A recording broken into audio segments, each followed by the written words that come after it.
Davos में आयोजित world economic forum 2026 का समापन हो गया है और इस अंतर्राष्ट्रीय मंच से महाराष्ट्र के लिए बड़ी सकारात्मक खबर सामने आई है।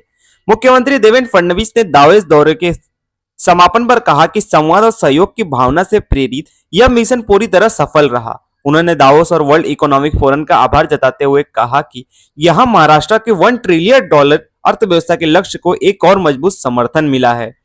देवेंद्र फडणवीस के मुताबिक वर्ल्ड इकोनॉमिक फोरम 2026 के दौरान महाराष्ट्र सरकार के वैश्विक निवेशकों, उद्योगपतियों और बहुराष्ट्रीय कंपनियों के प्रतिनिधियों के साथ कई अहम बैठकें की गई। इन बैठकों में निवेश, उद्योग, मैन्युफैक्चरिंग, टेक्नोलॉजी, इंफ्रास्ट्रक्चर और रोजगार सृजन जैसे मुद्दों पर विस्तार से चर्चा हुई।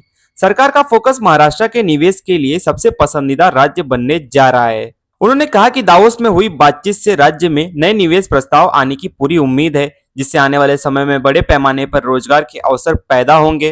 फडणवीस ने यह भी बताया कि महाराष्ट्र पहले से ही देश की अर्थव्यवस्था में अहम भूमिका निभा रहा है और अब $1 ट्रिलियन की अर्थव्यवस्था बनने का लक्ष्य तय समय में हासिल किया जाएगा। सरकार का मानना है कि वर्ल्ड इकोनॉमिक फोरम जैसे वैश्विक मंच पर महाराष्ट्र की मजबूत मौजूदगी से राज्य की अंतर्राष्ट्रीय छवि और मजबूत हुई है।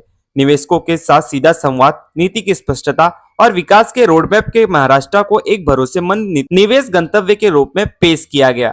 कुल मिलाकर वर्ल्ड इकोनॉमिक फोरम 2026 में महाराष्ट्र की भागीदारी को राज्य के आर्थिक भविष्य के लिए अहम माना जा रहा है। सरकार को उम्मीद है कि दावोस से लौटने के बाद इन चर्चाओं का असर जमीनी स्तर पर निवेश, उद्योग और विकास परियोजनाओं के रूप में जल्द देखने को मिलेगा, जिससे महाराष्ट्र की $1 ट्रिलियन अर्थव्यवस्था का सपना और करीब आएगा।